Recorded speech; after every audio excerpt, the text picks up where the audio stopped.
Puri Agung Jatikusumo, Serambi Nusantara. Karena bumi ini tinggalan leluhur kita, bukan ketinggalannya orang Arab, bukan ketinggalannya orang Cina, bukan leluhur kita. Jadi leluhur adalah kepanjangan tangan Tuhan untuk menata anak cucu sekarang ini. Gitu. Menarik bicara tentang leluhur ya. Tapi sebelum kita masuk ke lebih dalam tentang leluhur Nusantara yang jati, saya ingin menggarisbawahi. Kan banyak nih orang-orang yang memuja Pak Jokowi gitu ya. Nah, menurut yang jati, apakah karakter Satrio Piningit itu ada di dalam jiwanya Pak Jokowi?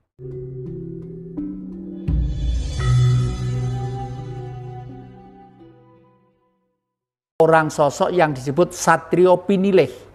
Satrio Piningit nanti itu akan mengalami dialektika perputaran politik sesuai dengan sikon, sehingga pada waktu sikon yang pas lahirlah dia berkokok secara nasional. Seperti pada waktu abad 12 Prabu Kertanegara berkokok pengen menyatukan Nusantara. Nusantara itu daratan Malaysia, daratan Filipina, daratan Australia. Prabu Kertanegara pernah bersumpah di Singosari, ya. Praptaika Dharma Putra Nusantara, ingsun tan hamukti palapa, lamun durung eka hing Nusantara. Hing Johor sekarang Malaysia, hing Tumasik sekarang Singapura, hing Gurun, hing Ternate sekarang masih negara kita, hing Gurun sekarang Australia. Jadi ini kelihatannya nanti itu berkokoknya jauh lebih dahsyat dari itu. Karena manusia itu tidak mengenal warna kulit, manusia itu tetap manusia, punya daging, punya ini, dan punya roh suci. Roh suci itulah yang bersinar disebut Tuhan dalam tubuh manusia itu. Nah, oleh karena itu pemimpin yang akan datang itu Satrio Piningit pasti harus mendapat wahyu. Dia tidak akan dipilih melalui pilpres kah? Tidak akan ada pilpres. Karena berkali-kali pilihan umum, coblosan, hasilnya tetap aja mempertahankan status quo-nya sistem yang mereka buat. Yang untung siapa? Mereka membuat mereka kok. Karena berangkatnya udah lain. Berangkat ke Jakarta, bawa kalkulator, tek. Ke sana habis berapa, pulang nanti buka kalkulator. Pulang harus bawa lebih berapa. Saya sudah pernah ke sana. Berarti pilpres itu terbukti gagal gagal semua. Agama gagal mempersatukan umat manusia. Iya, selalu dibacakan tiap sore siapa gitu, selalu ceramah ini. Tapi kenapa manusia kok semakin menjauh dari karakter ketuhanan? Nasionalisme semakin terpuruk, ekonominya semakin terpuruk, pertentangan di mana-mana, saling bermusuhan, saling membunuh. Apa hasil mereka itu? Nggak ada. Nah, idealnya biar semuanya tertata baik sesuai rancangan agung semesta, kira-kira bagaimana yang? Jadi seseorang yang mendapat wahyu tadi itu tidak harus sarjana, ya. Tidak harus. Wah iki sik trah ndi, trah Solo apa trah Yogya apa trah Cirebon, tidak harus, ya. Yang saya katakan tadi itu. Lek wis wahyu itu datang, itu sudah kehendak Sang Maha. Mungkin tampil dengan sendirinya, itulah itu. Digiring sama alam. Alam, betul. Dan itu menurut yang jati waktu itu tidak akan lama. Dan Pak Jokowi akan menjadi presiden terakhir hasil pilpres, begitu? Iya, ini hasil terakhir sistem kepresidenan, sistem kepresidenan. Karena memang ada rencana untuk diperpanjang juga kan? Banyak yang berencana untuk diperpanjang banyak. Malah saya yang Mas Indra juga mengikuti sendiri, beliau itu yang jadikan itu Jatikusumo, ya, bukan PDIP, bukan orang Solo, bukan Jatikusumo, hanya orang 7 dari Jawa Timur, masih hidup, hanya 1 meninggal 4 bulan yang lalu, ya, karena itu dawuh gaib, sampai saya untuk menggiring beliau, jadi itu tidur di kebun binatang dengan kemah kemana-mana. Waktu mencalonkan gubernur di Jakarta, saya tidur di kebun binatang di Solo sana. Enggak punya duit dengan 4 orang gitu, bawa mobil kijang saya yang hijau itu. Terus setelah gubernur Jakarta sukses, mencalonkan presiden, tidur di kebun binatang di Ragunan. Seperti itu. Ya karena enggak apa-apa. Buat saya senang, romantis, ya. Bisa melakukan yang orang lain tidak melakukan. Dan saya sangat taat dengan leluhur. Yang ninggali bumi itu adalah leluhur. Makanya pedepokan saya itu saya namakan Puri Agung Jatikusumo, namanya terpaksa saya gunakan, saya pakai supaya gampang tengerani. Puri Agung Jatikusumo, Serambi Nusantara. Karena bumi ini tinggalan leluhur kita, bukan tertinggalannya orang Arab, bukan tertinggalannya orang Cina, bukan leluhur kita. Jadi leluhur adalah kepanjangan tangan Tuhan untuk menata anak cucu sekarang ini. Gitu. Menarik bicara tentang leluhur ya. Tapi sebelum kita masuk ke lebih dalam ya tentang leluhur Nusantara yang jati, saya ingin menggarisbawahi. Kan banyak nih orang-orang yang memuja Pak Jokowi gitu ya. Nah, menurut yang jati, apakah karakter Satrio Piningit itu ada di dalam jiwanya Pak Jokowi atau memang belum? Beliau bukan Satrio sama Piningit. Sekali tidak ada. Sama sekali Saya tidak bilang ada. sama sekali tidak ada. Di dalam diri Pak Jokowi sama sekali tidak ada karakter jiwa Satrio Piningit. Karena itu tadi tidak bisa meluruskan peristiwa 1965. Hancurnya Indonesia itu 1965. Ada apa? Kalau Pancasila tidak menakutkan kok. Orde Baru itu 32 tahun Pancasila. Jenderal bintang 5 punya duit, punya tentara, tapi hancur. Berarti kan bisa karena Pancasila kayak yang menakutkan itu apa? Marhainisme. Dan Pak Jokowi sama sekali tidak berani bilang marhainisme benar. Padahal negara itu butuh itu. Marhainisme itu ilmu pengetahuan baru. Semua ilmu pengetahuan, makanya sharing ke sini, seluruh kitab suci dan ilmu politik satu kontainer, kitab suci satu kontainer dan ilmu politik satu kontainer, saya ringkes jadi satu lembar. Ikut Tuhan, apa ikut setan, titik gitu ya, itu udah. Jadi nanti itu butuh pemimpin yang seperti itu, tegas, dan teori pelaksanaannya di lapangan seperti halnya Kidung Arjuna yang disebut Mahabharata. Mahabharata itu tidak dari India, asli dari Pulau Jawa. Asli dari Pulau Jawa.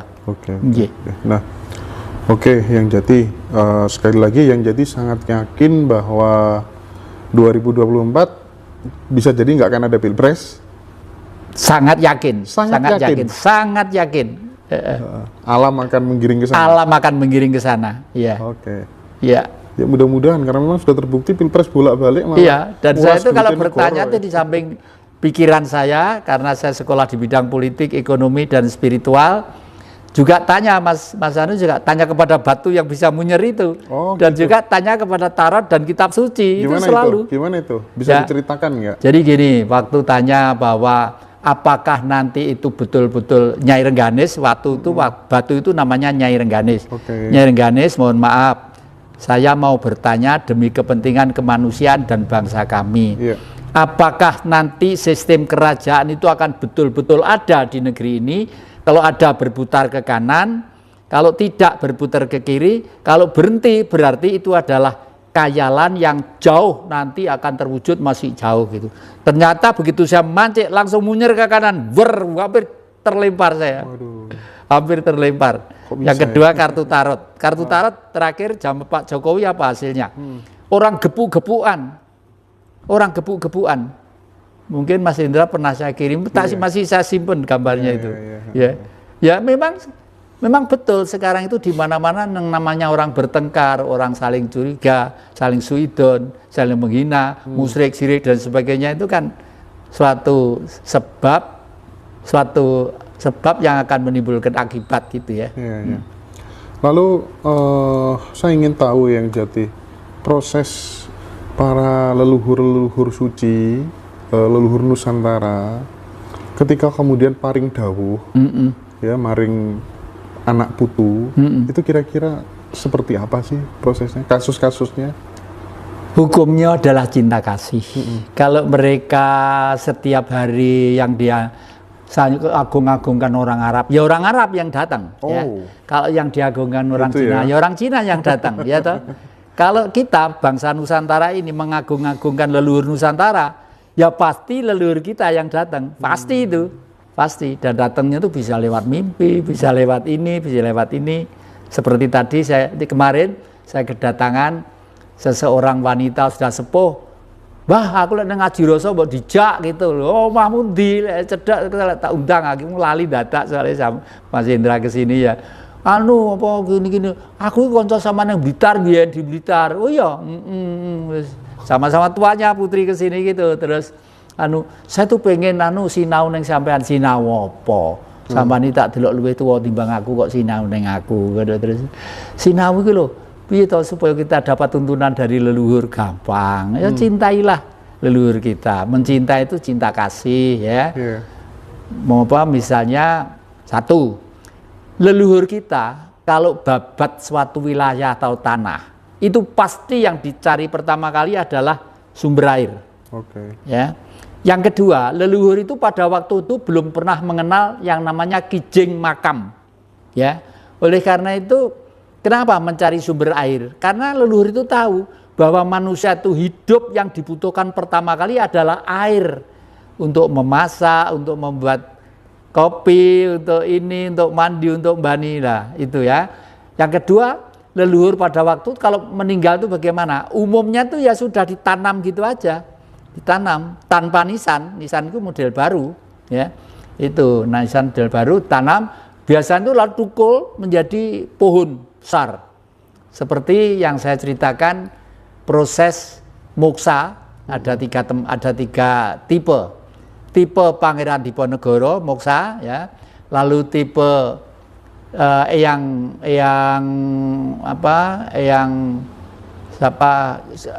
Jonggo Joyoboyo, yang Joyoboyo ya, lalu yang paripurna adalah Bung Karno. Itu tipe moksa. Tipe Pangeran Diponegoro pada waktu mengalami peperangan, beliau kan di Jawa Tengah, bergeser ke timur karena merasa belum selesai perjuangan bangsa ini melawan penjajah. Beliau lalu sembunyi di lereng Gunung Kawi ya, mendirikan pondok pesantren. Kalau dulu namanya adalah padepokan. Santri itu cantrik, namanya cantrik, sekarang menjadi pesantren. Nah, sebelum beliau wafat, beliau buat lubang sendiri. Kira-kira 1,5 meter kali 2,5 meter gitu, lalu santrinya dikumpulkan. Udah ya ngumpul di sini. Ya, semua kehidupan di bumi itu akan mengalami kepunahan. Jangankan kok rumput, jangankan kok pohon, jangankan kok manusia, bumi pun suatu saat akan mengalami kepunahan. Nah, saya juga begitu, yang di Ponegoro ini, saya juga begitu, sudah waktunya ganti alam. Beliau tidak mengatakan sedo, tapi ganti alam. Saya akan tidur, kalau nanti saya tidur, semua tidak boleh meneteskan air mata, satu pun tidak boleh. Ya, lalu diuruk, kasih tanda apa-apa, kasihlah tanda satu pohon aja.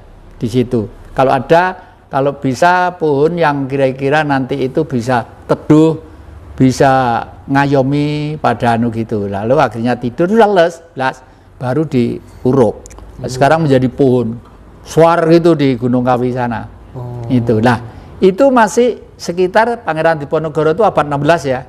Nah, 3000 tahun yang lalu Nusantara ini sudah ada seorang pemimpin yang gagah perkasa. 3000 tahun yang lalu, dan Eyang sudah membuktikan naik ke kerajaannya di sana, naiknya vertikal ke Gunung Klut, agak ke barat sana, ke vertikal begini. Saya digotong sama orang desa di Tandu begitu, saya itu ngeruat di sana pakai wayang, gamelannya cuma sedikit gitu ya, digotong orang banyak gitu, karena saya pengen apa betul katanya ada seorang raja yang namanya Prabu Harjuno Sosrobau ya, di kerajaannya Maospati. Maospati itu sekarang dipakai pangkalan udara di Madiun itu.